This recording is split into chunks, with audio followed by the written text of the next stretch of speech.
Assalamualaikum warahmatullahi wabarakatuh.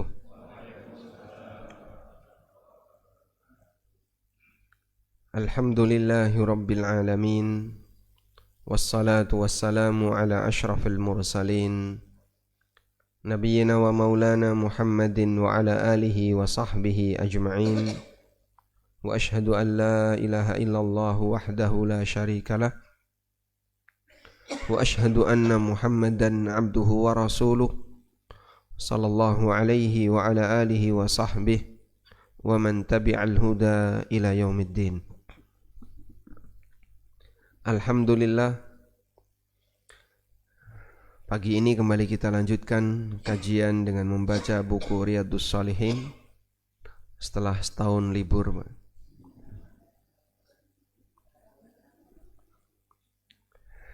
Dan kita insya Allah akan membaca hadis nomor 209. Tahun berapa? Riyadhus Shalihin ada 4 tahun, 5 tahun ada? Kurang lebih 5 tahun. Lebih dari 5 tahun. Sebelum pandemi sudah ya. Sekarang kita akan membahas hadis dari Abu Humaid Abdurrahman bin Sa'ad As-Sa'idi. Terkenal dengan kunyahnya, namun barangkali ada di antara kita tidak mengenal nama aslinya. Abu Humaid As-Sa'idi, nama aslinya Abdurrahman bin Sa'ad. Qala, beliau bercerita, Ista'mala an-nabiyyu sallallahu alaihi wasallam rajulan minal Azdi. Rasulullah sallallahu alaihi wasallam pernah menunjuk seseorang untuk jadi amil berasal dari suku Azdi. Di sini disebutkan di footnote. Mana tadi? Al-Azdi adalah kumpulan kabilah dan imarah yang sangat banyak yang tinggal di daerah Yaman. Yuqalu lahu Ibnul Ludbiyah, namanya Ibnu Ludbiyah, ala sadaqah, untuk menarik zakat. Jadi di masa silam amil itu pejabat. Maka Nabi SAW menunjuk seseorang untuk jadi amil, maka status dia adalah pejabat. Falamma qadima, ketika orang ini datang, qala, dia melaporkan, hadza lakum, ini zakat yang dititipkan untuk kalian. Wa hadza uhdiya ilayya, sementara ini adalah hadiah yang diberikan kepadaku. Faqama Rasulullah sallallahu alaihi wasallam 'alal mimbar. Lalu Rasulullah sallallahu alaihi wasallam berdiri di atas mimbar. Fahamidallaha wa athna alaihi. Dia memuji Allah Subhanahu wa taala sebagaimana muqaddimah ketika khutbah. Thumma qala, kemudian beliau mengatakan, amma ba'du,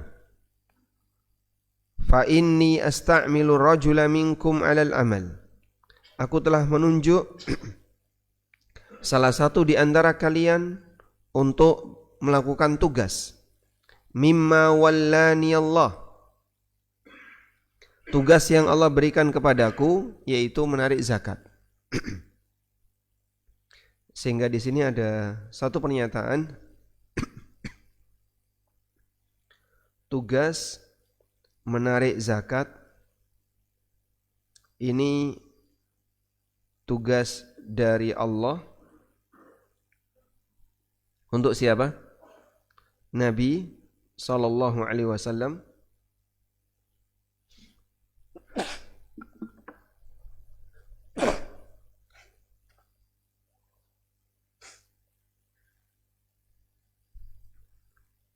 Alhamdulillah.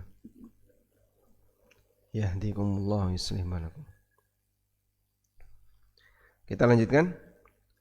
Ada tugas menarik zakat, ini adalah tugas dari Allah untuk Nabi sallallahu alaihi wasallam. Apa dalilnya?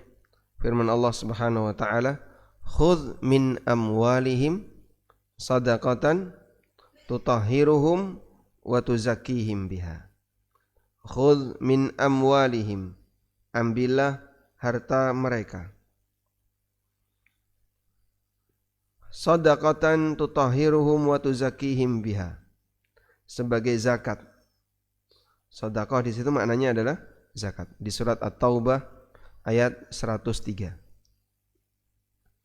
Allah perintahkan kepada nabinya sallallahu alaihi wasallam untuk menarik zakat masyarakat. Dan ini adalah tugas dari Allah untuk Nabi sallallahu alaihi wasallam. Surat At-Taubah ayat berapa? 103.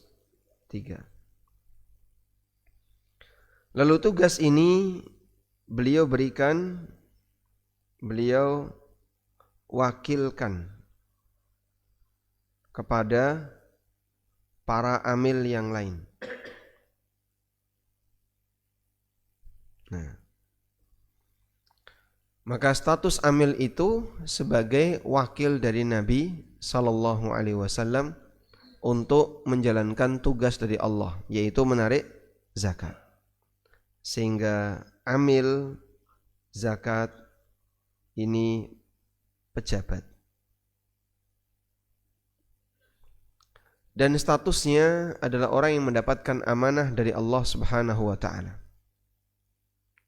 Oleh karena itu perlu disadari bahwa setiap orang yang dia mengambil harta orang lain dengan cara legal, di mana status dia adalah seorang pejabat, di pundaknya ada amanah besar, karena ini tugas dari Allah Subhanahu wa taala. Selanjutnya, fayati fayaqul, kemudian dia datang lalu bilang, hadza lakum, ini harta untuk kalian. Maksudnya adalah zakat yang ditugaskan untukku, ditugaskan kepadaku untuk aku ambil. Wa hadza hadiyatun uhdiyat li, dan ini adalah hadiah yang diberikan kepadaku. Afala jalasa fi baiti abi au ummi, kenapa dia enggak duduk di rumah bapak ibunya? Ya. Saya ulangi ya, ini khutbah Nabi sallallahu alaihi wasallam. Ketika beliau berkhutbah, beliau dalam kondisi emosi, menyampaikan peringatan tanpa nyebut nama, dan di situ ada orang yang melakukan pelanggaran.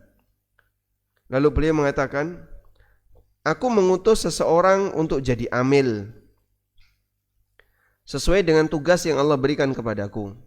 Tiba-tiba dia datang, ini zakat yang dititipkan untuk kalian, dan ini adalah hadiah yang diberikan kepadaku. Lalu Nabi SAW mengatakan, afala jalasa fi baiti abihi au ummi, coba dia duduk di rumah bapak ibunya, hatta ta'tiyahu hadiyatuh, dia tunggu apakah ada hadiah yang datang kepadanya. In kana shadiqan, kalau betul ini adalah hadiah. Wallahi la ya'khudhu ahadun minkum syai'an bighairi haqqihi, demi Allah tidak ada seorang pun di antara kalian yang mengambil harta tertentu tanpa hak, illa laqiyallaha, kecuali dia nanti akan ketemu Allah, yahmiluhu yaumal qiyamah, dan dia akan pikul harta itu kelak di hari kiamat. Fala a'rifan, jangan sampai aku mengenali seorang pun di antara kalian, laqiyallaha, yang ketika nanti ketemu di hari kiamat, yahmilu ba'iran, dia gendong onta, lahu rugha, sambil mengeluarkan suara. Suara onta itu namanya apa, Pak? Kalau suaranya sapi, melenguh. Sapi melenguh, kalau onta melenguh juga ya. Au baqaratan laha khuar, atau sapi, dia gendong sapi sambil mengeluarkan suara melenguh. Au syatan tayar, atau dia menggendong kambing sambil mengembik. Thumma rafa'a yadai hatta ru'iya bayadu ibtai, kemudian Nabi SAW mengangkat kedua tangan beliau sampai terlihat putihnya ketiak beliau SAW. Faqala, lalu beliau mengatakan, Allahumma hal ballagtu, ya Allah, bukankah aku telah menyampaikan peringatan ini? Allahumma hal ballagtu, ya Allah, bukankah aku telah menyampaikan peringatan ini? Beliau ucapkan 3 kali, Hadis riwayat Bukhari Muslim. Baik. Ini hadis serius banget yang mungkin ada di antara kita pernah melakukannya, sehingga perlu kita ketahui bagaimana cara tobatnya. Dan sekaligus peringatan bagi Bapak Ibu sekalian, baik yang kelihatan maupun yang tidak kelihatan ya, di masjid ini, untuk berwaspada ya, jangan sampai mengambil apa yang bukan haknya. Ini hadis yang paling ditakuti para ASN. Ceritanya seperti ini. Ada pejabat. ASN itu termasuk pejabat enggak? Pejabat ya. Sesuai dengan tingkatan jabatan masing-masing, pejabat ini melaksanakan tugas. Baik kunjungan, tugas A, tugas B, yang intinya tugas ini melayani, boleh saya sebut klien ya. Klien negara itu apa, Pak? Masyarakat. Melayani klien atau melayani masyarakat. Sudah? Di posisi ketika dia menjalankan tugas melayani klien atau masyarakat, lalu dia diberi hadiah oleh itu klien. Misalnya dikasih bingkisan atau dikasih apapun, termasuk amplop yang mungkin nilainya enggak seberapa. Ya 300, 400. Kalau amplopnya ya 100 rupiah ya. Isinya yang lebih bernilai daripada bungkusnya. Pada posisi si pejabat sudah diberi gaji oleh negara, sudah digaji oleh negara. Nah, ketika Nabi SAW mengutus salah satu di antara sahabat untuk jadi pejabat yang membawa tugas menarik zakat tadi, Masya Allah, sahabat itu orangnya lugu, amanah, dan jujur. Dia balik ke Madinah setelah itu enggak pulang dulu, Pak, tapi langsung menghadap Nabi SAW. Beda kalau orang zaman sekarang kan mungkin melipir mulai dhisik gitu ya. Amankan yang bisa diamankan, baru kemudian laporan. Ini enggak langsung dilaporkan semuanya. Ya Rasulullah, ini zakat yang Anda tugaskan bagi saya untuk menariknya. Diserahkan semua. Nah, ini ada apa ini? Ini hadiah. Ada orang ngasih saya hadiah. Sudah? Nabi SAW kemudian ceramah. Setelah banyak orang kumpul, lalu beliau ngasih peringatan. Aku menugaskan orang untuk jadi amil sesuai dengan tugas yang Allah berikan kepadaku. Tiba-tiba dia datang sambil mengatakan, ini hadiah untukku dan ini zakat yang dititipkan untuk kalian. Kata Nabi SAW apa? Kenapa dia enggak duduk saja di rumah bapak ibunya? Ada enggak yang ngasih hadiah? Jadi beliau ngasih alasan, kenapa orang ini dapat hadiah? Karena dia adalah pejabat. Kalau dia duduk di rumah bapak ibunya, dia duduk di rumahnya kan tidak ada yang ngasih hadiah. Sebab posisi dia bukan pejabat. Sehingga dia diberi hadiah karena alasan ini, melayani klien, melayani masyarakat, apapun bentuk layanannya. Misalnya mengadakan kunjungan ke misalnya dinas yang lain, atau mengadakan kunjungan ke kantor-kantor yang lain, baik swasta maupun punya negara. Dokter dari rumah sakit tertentu atau dari dinas tertentu diminta untuk kunjungan ke puskesmas misalnya, atau kunjungan kemana lagi. Lalu dia dikasih cangkingan, ya. Ono nggawa pitik, nggawa beras, dan aneka hasil alam yang dibawa dan dihadiahkan utusan ini. Atau dia melakukan inspeksi di sebuah lembaga tertentu untuk memberikan penilaian, asesmen lembaga tertentu, lalu nanti dikasih sesuatu. Ini untuk transport. Sehingga dari pemerintah atasan ke pemerintah bawahan, nanti yang ditugaskan ini ketika pulang dikasih tips, ini untuk transport. Kalau kita pakai hadis Ibnu Lutbiyah ini, hukumnya apa, Pak? Haram. Halal atau haram? Haram. Hukumnya haram. Coba ditegaskan ulang. Haram. Baik.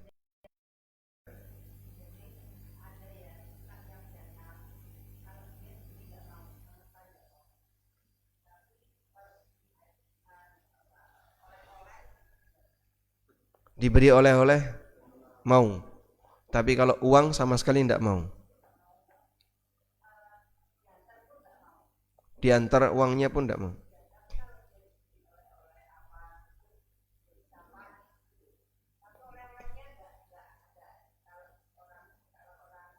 Mikrofon, Pak. Mikrofon ada.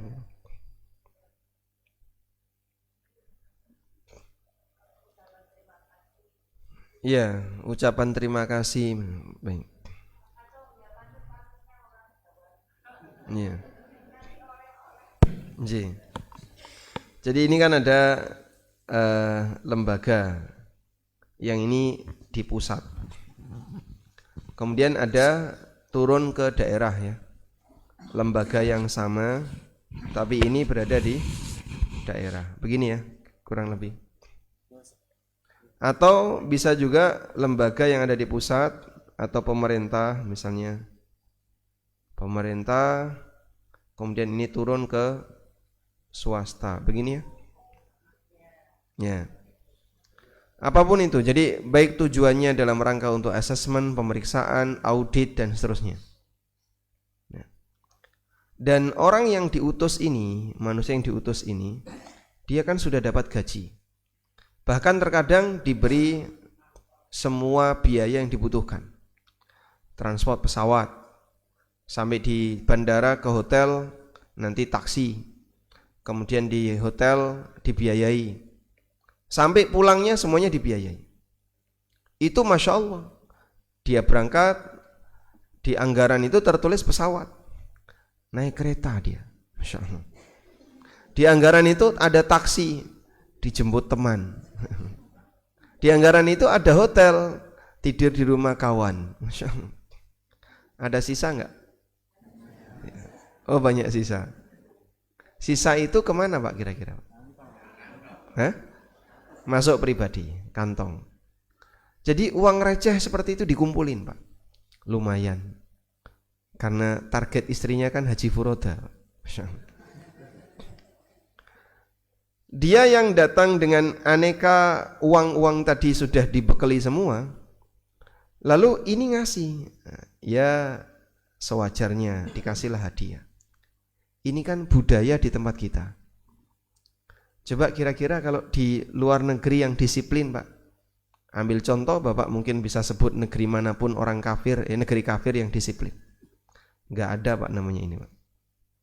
Walaupun hanya oleh-oleh sepantasnya, walaupun hanya ya misalnya hasil daerah, ini oleh-oleh makanan khas daerah, speser pun tidak ada seperti itu. Hanya ada di negeri Wakanda. Masya Allah. Oh Konoha, Konoha apa Wakanda? Benderanya apa sih warnanya?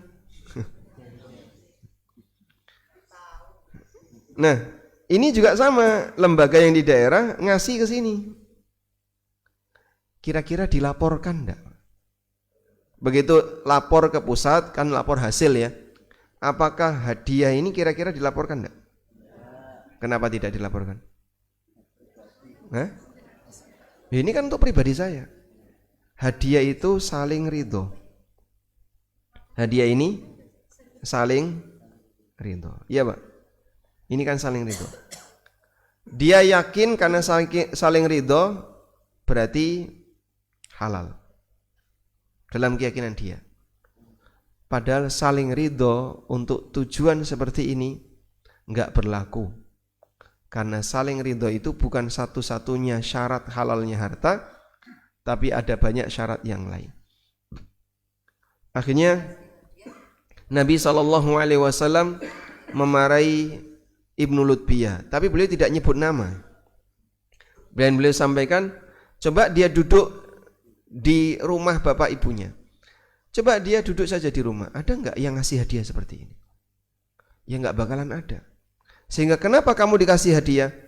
Karena saya melayani klien. Tuh kan kamu sudah dapat gaji, kamu sudah dapat fasilitas. Ini untuk transport. Loh kok untuk transport saya sudah dipenuhi, transport saya sudah dikasih. Ini untuk biaya ini, untuk biaya ini. Saya sudah dikasih. Maka terlarang bagi Anda untuk menerimanya. Karena posisi Anda adalah utusan. Posisi ASN ini adalah utusan. Sehingga haram bagi dia untuk menerimanya. Baik Pak, sekarang kita sudah sadar kalau ini haram. Ini bukan halal ya, tapi apa? Haram. Haram untuk diterima. Alhamdulillah kita sudah sadar. Selanjutnya kan kita perlu bicara bagaimana solusinya. Kalau itu haram, bagaimana solusinya? Mungkin ada di antara kita yang sudah pernah melakukannya. Padahal kita tidak ingin harta haram ini dibawa sampai mati, itu kata kuncinya. Karena kalau sampai mati ini belum diselesaikan, ya hidup tidak sekali. Pasca kematian akan ada kehidupan yang kedua, di mana Anda harus mempertanggungjawabkan apa yang dulu Anda bawa. Solusinya, dalam keterangan Al-Hafidh Ibnu Hajar, hadiah yang dibawa oleh Ibnu Lutbiyah ditarik oleh Nabi SAW, dimasukkan ke Baitul Mal. Baitul Mal itu kas negara.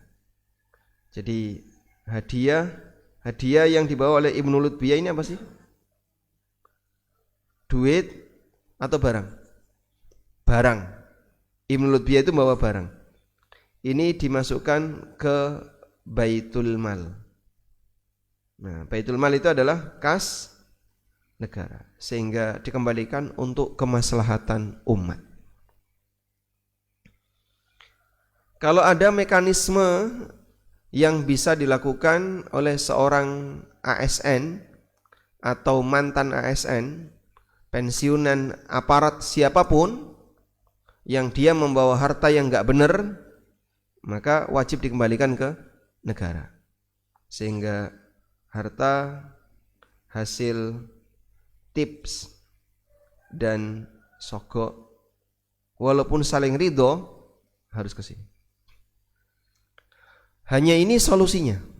Kembalikan kepada kas negara. Kenapa Pak? Karena dia tidak berhak, dan jatuhnya tidak dikembalikan kepada yang memberi karena sudah diterima, tapi dikembalikan kepada kas negara. Itu menjadi hak milik negara. Berarti kalau dia utusan lembaga swasta sekarang, ada utusan lembaga swasta ya, lalu dia melayani klien, kemudian orang ini oleh klien diberi hadiah, maka hadiah ini wajib dikembalikan ke lembaga swasta tadi, karena ini bukan haknya tapi hak lembaga yang mengutusnya. Sekolah kami ya, SD yang ada di depan rumah itu Pak, beberapa kejadian kan wali murid ngasih hadiah ke guru, dan kita agak tegas, pokoknya semua guru yang diberi hadiah oleh wali murid apapun itu wajib dikembalikan ke sekolah. Jadi tidak boleh ada bentuk hadiah apapun dari klien langsung ke petugas, tidak boleh ya. Parcel itu hadiah ya. Mau namanya parcel, mau namanya bingkisan, mau namanya hadiah, mau namanya uang lebaran atau apapun, tidak boleh semuanya.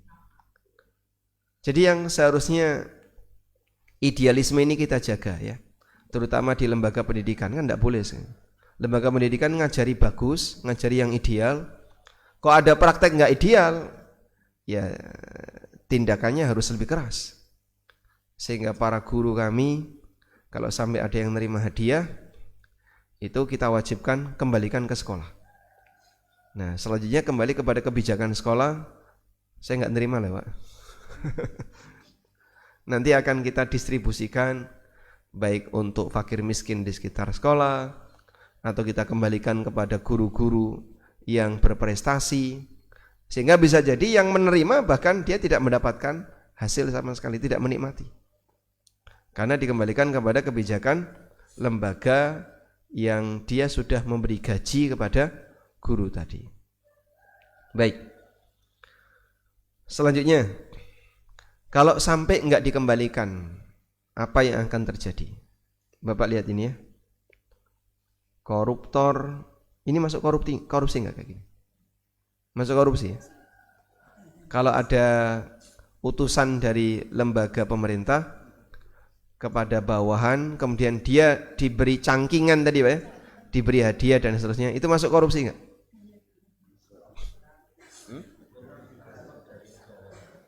Korupsi itu uang dari negara. Kalau ini gratifikasi.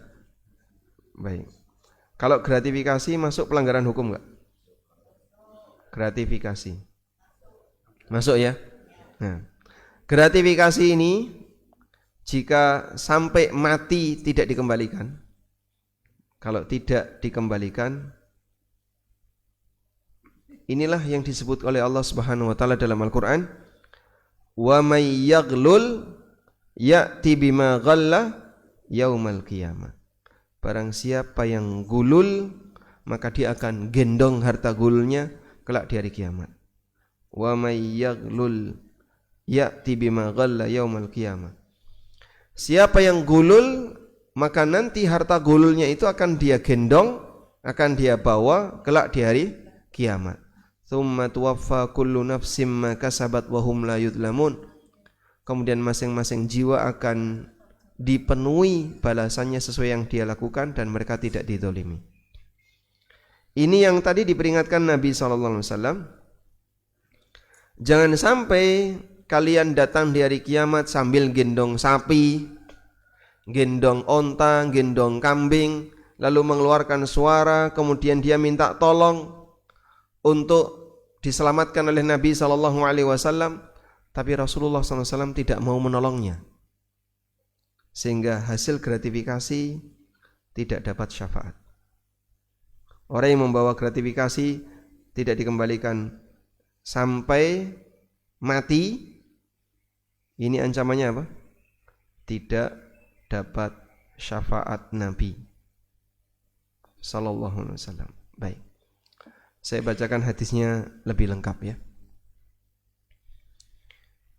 Ini buku yang saya tulis, mungkin Bapak Ibu juga sudah ada yang punya. Judulnya Fikih ASN.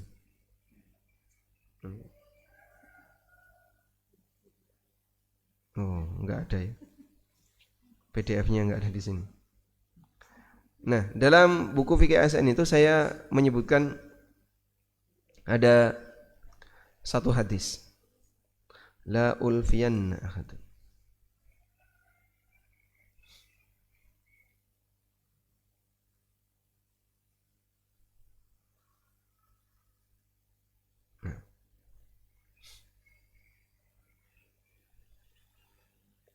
Hadisnya dari Abu Hurairah radhiyallahu anhu, sahih riwayat Bukhari, Muslim. La ulfiyanna ahadakum, jangan sampai aku ketemu kalian, yaji'u yaumal qiyamah, dia datang di hari kiamat, ala raqabatihi ba'irun lahu rugha au baqaratun lahu khwar, sementara dia gendong sambil mengeluarkan suara, atau dia gendong sapi sambil melenguh, atau menggendong kambing laha thugha sambil mengembek, au riqaun takhfaq, atau dia membawa budak. Nabi SAW menyebutkan aneka harta-harta berharga di masa silam, yaitu binatang ternak, atau dia membawa hadiah A, hadiah B. Fayaqulu, lalu dia mengambil, ya Muhammad aghithni, wahai Muhammad tolonglah aku di hari kiamatnya. Berarti dia minta syafaat. Fa'aqulu, maka aku sampaikan, la amliku laka minallahi syai'a, aku tidak bisa menolongmu sedikit pun. Qad ablagtuka, aku telah sampaikan kepadamu. Sehingga Allah akan permalukan orang yang membawa harta gulul tadi. Dia bawa harta gulul itu kelak di hari kiamat, terus dilihat banyak orang. Loh, Bapak ini kan dulu punya jadwal khutbah. Maksudnya apa? Dia imam masjid, dia mungkin khatib, dia terlihat orang soleh di depan umum, dia mungkin punya mimbar dan bisa bicara di depan masyarakat, tapi ternyata dia adalah seorang koruptor atau penerima gratifikasi atau aneka hadiah yang lain dari masyarakat, dibawa sampai akhirat, nanti kemudian dipermalukan dan dia mengatakan, ya Rasulullah, tolonglah aku. Tapi Nabi SAW menolak untuk menolongnya dan beliau mengatakan, qad ablagtuka, aku telah sampaikan hal ini kepadamu. Ini yang tadi kita sebutkan ya, bahwa koruptor tidak dapat syafaat Nabi SAW kalau hartanya dibawa mati belum dikembalikan. Selanjutnya gimana Pak? Ya mumpung masih hidup dan masih punya simpanan, kalau bisa harta-harta haram itu segera dikembalikan. Mekanisme pengembaliannya, jika ada aturan yang mengatur itu, silakan ikuti aturan yang berlaku. Ada Pak, kita juga kesulitan Pak, mau mengembalikan kemana? Nggak ada rekening negara yang saya tinggal mudah transfer, itu nggak ada. Saya punya salah satu kawan, beliau pernah main ke rumah orang Jakarta Pak, dan kerja di sebuah instansi ya, kalau menurut saya sih tidak terlalu basah, ya kermun-kermun dikit lah, jadi nggak sampai bahasanya nyemek dikit. Nah beliau ini, ibu-ibu ini ya, datang bersama suaminya ke rumah karena merasa resah dengan harta yang selama ini diambil. Cuman beliau ini karena orangnya perhatian, setiap kali nerima itu dicatati angkanya. Nerima berapa dicatat, nerima berapa dicatat. Selama 10 tahun kemudian pensiun dini. Pas kerja dia selama 10 tahun. Hasil yang dia kumpulkan totalnya 800 juta. 10 tahun ya. Wah itu yang 30 tahun berapa ya? Padahal beliau pensiun di golongan 3C. Jadi belum sampai atas. Dan itu hanya nerima dari atasannya. Karena dikasih amplop kecil, kadang ditransferi, cuma dicatati semua. Totalnya sampai 800 juta. Nah, karena suaminya kerja di Pertamina, jadi mungkin balungannya rada kuat, maka dia siap untuk ganti, dia keluarkan senilai 800 juta, dikembalikan ke negara dengan cara dicicil. Yaitu contoh, kalau hal-hal seperti ini orang itu konsisten ya. Saya tidak mau menerima, tapi bagaimana dengan dulu yang sudah saya terima? Dia ikuti komitmen dia sebagai seorang pejabat yang baik. Kembalikan ke negara. Nah, susah. Bagaimana cara mengembalikan ke negara? 1, ke fakir miskin. Kenapa ke fakir miskin, Pak?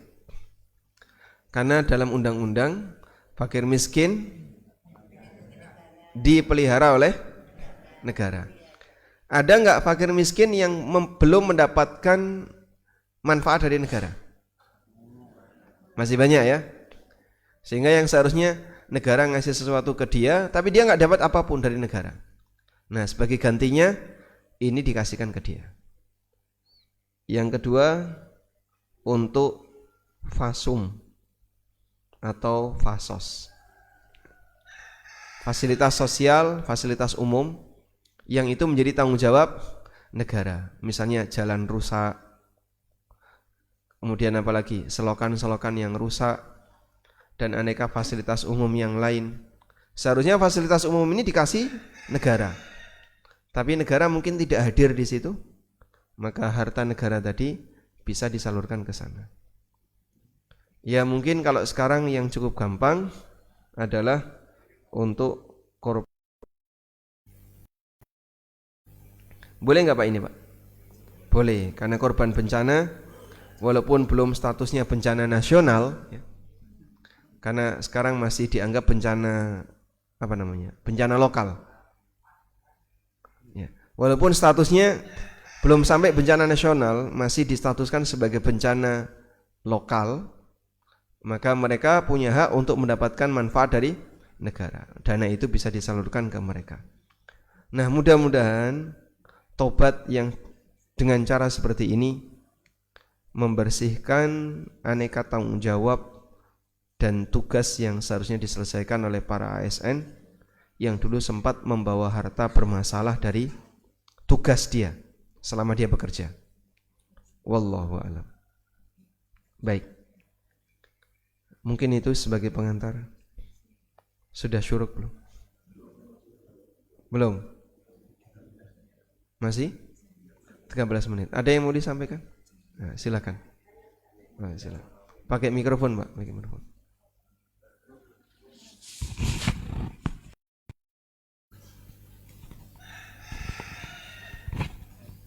Bismillahirrahmanirrahim. Bukan dalam rangka excuse gitu ya, mencari pembenar itu. Tapi kasus yang di hadis itu kan betul-betul serius itu. Seriusnya adalah bahwa Anda adalah wakil saya menjalankan tugas dari Allah yang diperintahkan ke saya. Khud amalukum. Ya. Jadi utusan khusus gitu. Jeleknya prestasi dia itu kira-kira kalau diomongkan dengan bahasa kita akan mencoreng muka Nabi itu. Sallallahu alaihi wasallam. Ya, jadi itu tugas khusus gitu. Ini istimewa dan khusus sekali sehingga kalau kemudian Nabi sallallahu alaihi wasallam marah seperti itu wajar. Yang saya masalahkan tadi adalah kalau ini kemudian kita kiaskan dengan dalam tanda petik hanya seorang ASN yang boleh jadi presiden saya nggak kenal gitu kira-kira seperti itu, apakah kira-kira dampaknya sehebat yang tadi dalam kasus itu? Terima kasih Tad. Masya Allah. Baik. Apakah kira-kira seperti ini bisa dikiaskan untuk ASN dari hadis yang tadi kita baca ya mengenai kasus Ibnu Lutbiyah? Pertanyaannya begini. Latar belakang kenapa Nabi SAW melarang orang ini membawa hadiah tadi itu karena ini mempermalukan nama baik Nabi SAW, atau karena ini masalah zakat, atau karena ini hadiah sebab kamu statusnya sebagai pejabat sehingga kamu sudah diberi kecukupan, karena nanti pejabat ini kan dapat zakat ya, amil dapat apa? Zakat, dia digaji. Amil ini nanti dia digaji. Atau status dia karena sebagai pejabat sehingga kamu tidak boleh membawa hadiah dari klien. Jadi dari tiga ini kira-kira yang memungkinkan yang mana? Hah? 1, 2 atau 3? 3.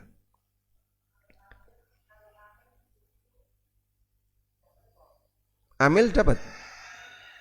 Amil termasuk 8 asnaf yang ditegaskan oleh Allah dalam Al-Quran, wal amilina 'alaiha. Di antara yang dapat zakat adalah amil. Dan gajinya amil itu dari zakat. Sehingga kamu jangan nerima hadiah karena kamu sendiri nanti juga akan dapat dari zakat ini. Makanya dia sudah dijamin oleh negara. Zakat itu kan idealnya dikelola oleh negara ya, bukan oleh swasta.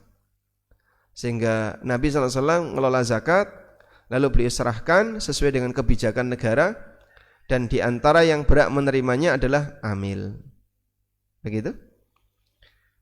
Kalau dilihat dari ceramah Nabi SAW, beliau tidak menyebutkan ini mempermalukan nama baik Islam, atau ini merusak citra Islam, citra beliau dan seterusnya. Tapi beliau sampaikan ini, afala jalasa fi baiti abihi au ummi. Coba dia duduk di rumah bapak ibunya. Itu yang ASN, kalau dia nggak menjabat, dikasih nggak hadiah? Ya? Bisa jadi dikasih Pak, tetangganya. Ya, sehingga saya punya tetangga aparat, lalu saya punya hajatan, kemudian saya bagi-bagi makanan. Hadiah saya berikan kepada semua tetangga di sekitar saya. Yang aparat boleh nerima nggak? Boleh nerima? Boleh. Sebagai apa itu? Sebagai tetangga. Sehingga dia duduk di rumah tak kasih, karena dia sebagai tetangga. Itulah kurang lebih hadiah yang sama sekali tidak ada hubungannya dengan status dia sebagai aparat. Tapi kalau dia misalnya datang ke lembaga tertentu untuk melakukan inspeksi, asesmen atau apapun, pulang dikasih sesuatu, boleh nggak diterima? Nah, kasusnya kan sama dengan ini. Coba dia duduk di rumah bapak ibunya.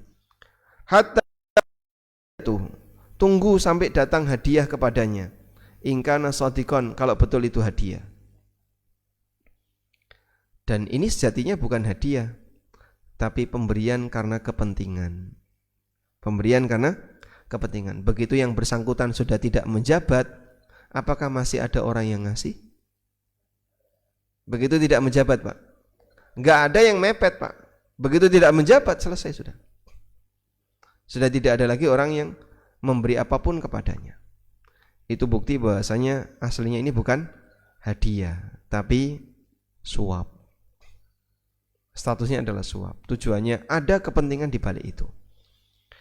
Itu yang saya pahami. Dan Nabi SAW menyebut semua pemimpin itu disebut oleh Nabi SAW waliya min amri ummati. Coba kita lihat hadis ini.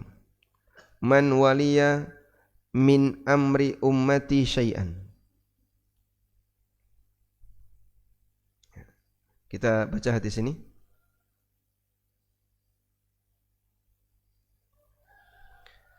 Dari Aisyah radhiyallahu anha, Nabi sallallahu alaihi wasallam bersabda, hadisnya sahih riwayat Muslim. Allahumma man waliya min amri ummati syai'an. Ya Allah, siapa urusan umatku apapun, fasyaqqa alaihim, kemudian dia mempersulit urusan mereka, fashkuk alaihim, aku doakan, kata Nabi sallallahu alaihi wasallam, ya Allah buat urusan dia jadi sulit.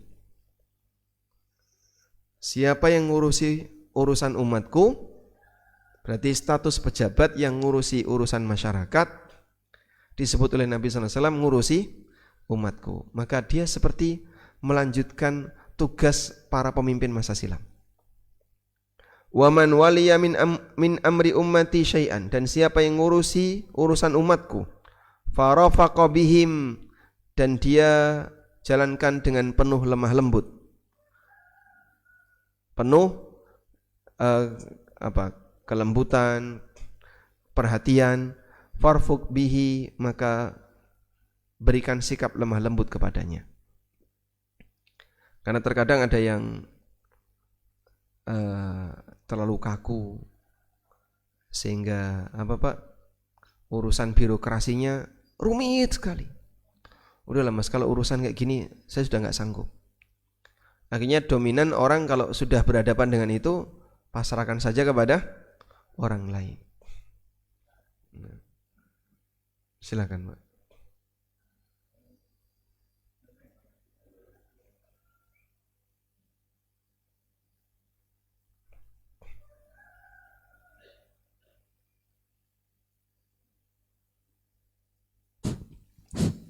Assalamualaikum warahmatullahi wabarakatuh. Waalaikumsalam warahmatullahi wabarakatuh. Atau begini contohnya Ustadz, ini kira-kira sudah termasuk mengembalikan atau tidak? Itu contohnya adalah saya sebagai pembimbing tesis, pembimbing disertasi. Kemudian setelah selesai disertasinya, mau minta tanda tangan, datang ke rumah dengan membawa roti. Yaitu, kalau roti itu kemudian kita bagikan kepada saudara-saudara kita, apakah itu termasuk kita sudah mengembalikan. Nah ini kalau itu sudah mengembalikan saya bersyukur alhamdulillah. Kalau belum ya saya harus bertanggung jawab soal ini. Ya, terima kasih. Assalamualaikum warahmatullahi wabarakatuh. Waalaikumsalam warahmatullahi wabarakatuh. Sebentar dulu, mungkin kita perlu tanya Pak Dekan dulu. Yang sudah berpengalaman jadi dekan di sini ada. Saya pernah menjadi pembantu dekan. Kalau secara aturan di kampus tidak boleh. Sebenarnya tapi datang ke rumah Mbak Roti namanya membawa, kita sadar membawa itu kalau sujud barang kita sudah berulang kali saya sampaikan, tapi kalau dia menolak tetap ditinggal itu kira-kira gimana? Nah itu yang menjadi persoalan. Persoalannya adalah itu. Saya sadar soal itu. Kemudian saya lebih baik kalau kita punya gitu kita bagikan. Nah gitu itu adalah apakah itu sudah termasuk mengembalikan atau tidak. Ya. Karena apa? Seorang pembimbing itu sudah dibayar oleh fakultas. Nah itu ini. Tetapi setelah saya tidak aktif lagi sudah tidak ada yang berikan seperti itu, betul.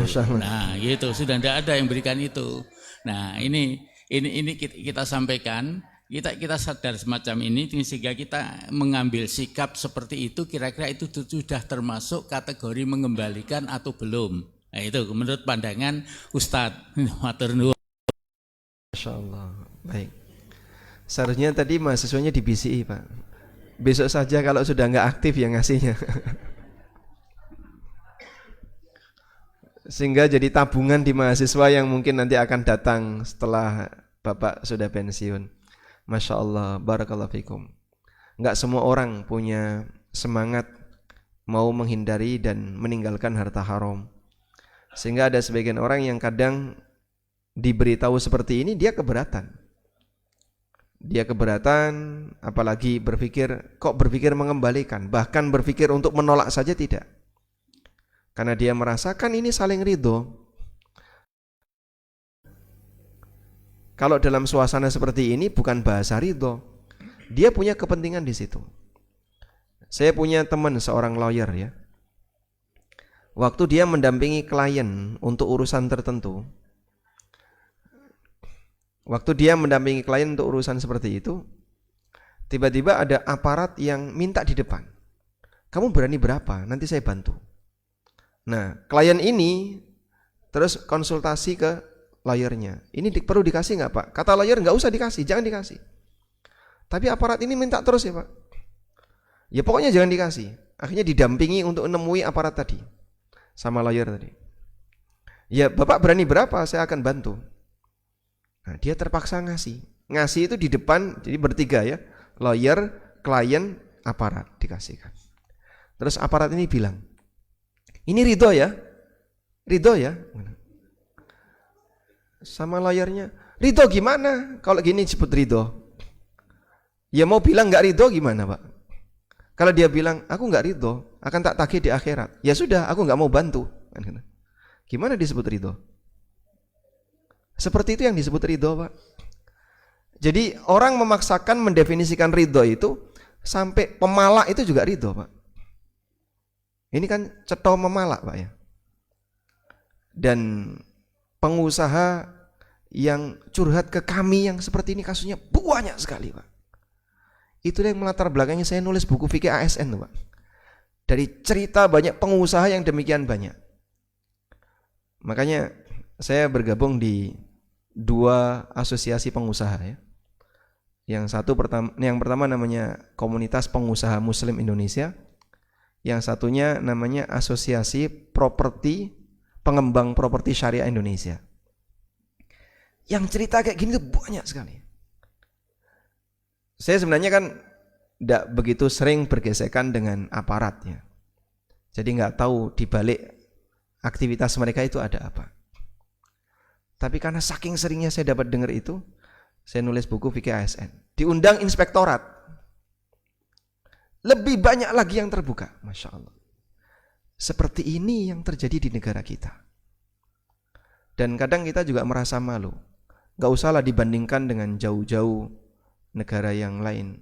Negara kafir tetangga kita Pak, gak jauh dari Indonesia. Saya pernah datang ke sana, temen itu ngasih tahu, eh, kamu kalau ngasih tips ke driver taksi ini, dia emosi. Itu dianggap pelecehan. Wah, Masya Allah. Kebalikan di Indonesia, Pak. Nggak ngasih tips itu pelecehan. Kalau di sini ngasih tips itu pelecehan, dia akan emosi. Jangan sekali-kali ngasih tips. Jadi argonya ketemu berapa, kamu bayar segitu.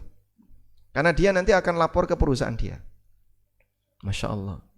Kayaknya nggak terjadi di Konoha yang kayak gini. Iya.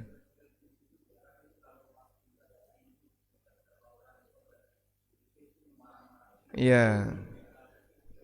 Ya, supir di Arab kan orang Indonesia, orang Pakistan, Bangladesh, orang Mesir. Dan katanya yang ngajari itu orang Indonesia. Mutawif kami, Pak ya. Itu cerita. Supir di sini kalau yang naik orang Indonesia seneng. Tapi kalau yang naik orang Malaysia saja, Pak ya. Itu mereka nggak seneng. Nol, nggak dikasih apapun. Sehingga harus dikasih tips. Baksis kan namanya di sana. Baksisnya mana? Kalau nggak dikasih baksis, ditungguin itu. Padahal mereka sudah dibayar. Nah, kemudian para mutawif bilang, yang ngajari itu orang Indonesia. Kalau penumpangnya itu orang Malaysia, orang Singapura, jamaah-jamaah dari luar, nol, nggak dikasih apapun. Tapi kalau penumpang ini senang, semangat. Ya, mau supir Mesir, mau supir Bangladesh, mau supir India. Ya, sampai kapan seperti ini harus dipertahankan? Padahal peringatan itu sudah disampaikan Nabi SAW. Aku sudah sampaikan ini sampai beliau SAW pada waktu beliau memberikan peringatan kepada siapa ini? Ibnu Lutbiyah tadi, tanpa nyebut nama ya, karena ada banyak orang. Allahumma hal ballagtu, ya Allah bukankah aku telah sampaikan? Tapi pelanggaran masih sangat banyak.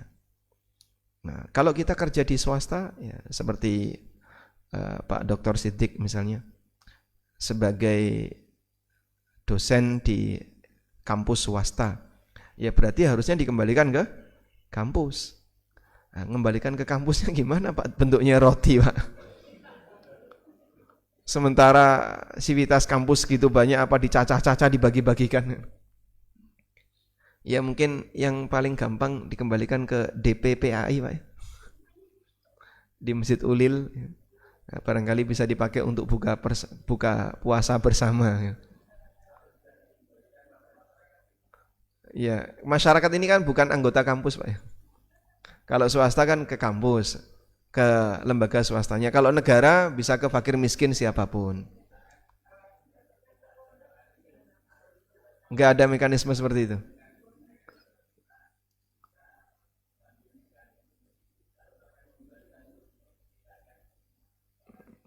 Ya, mengembalikan nggak diterima.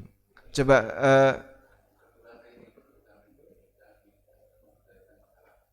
oh gitu. Baik. Perguruan tinggi di samping pelayanan pendidikan juga pemberdayaan masyarakat, dan menyalurkan itu sebagai bagian dari pemberdayaan masyarakat.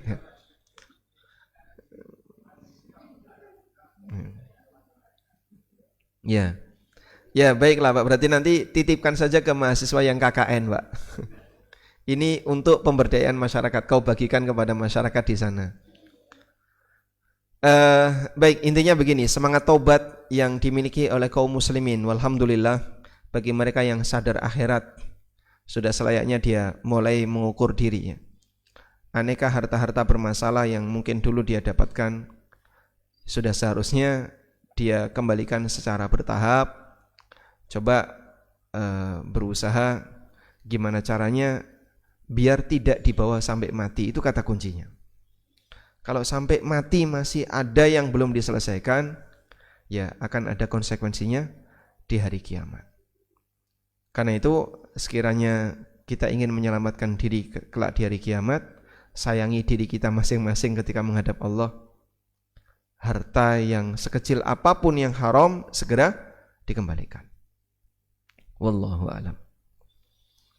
Pun jawab. Baik. Demikian yang bisa kita sampaikan. Dan insya Allah di pertemuan berikutnya kita mau membahas tentang aturan bermaaf-maafan. Belum lebaran tapi sudah ada. Menjelang Ramadan ya. Biasanya akan ada kegiatan bermaaf-maafan. Demikian wassallallahu ala nabiyyina Muhammadin wa ala alihi wa sahbihi wasallam. Wa akhiru da'wana anil hamdulillahi rabbil alamin. Wassalamualaikum warahmatullahi wabarakatuh.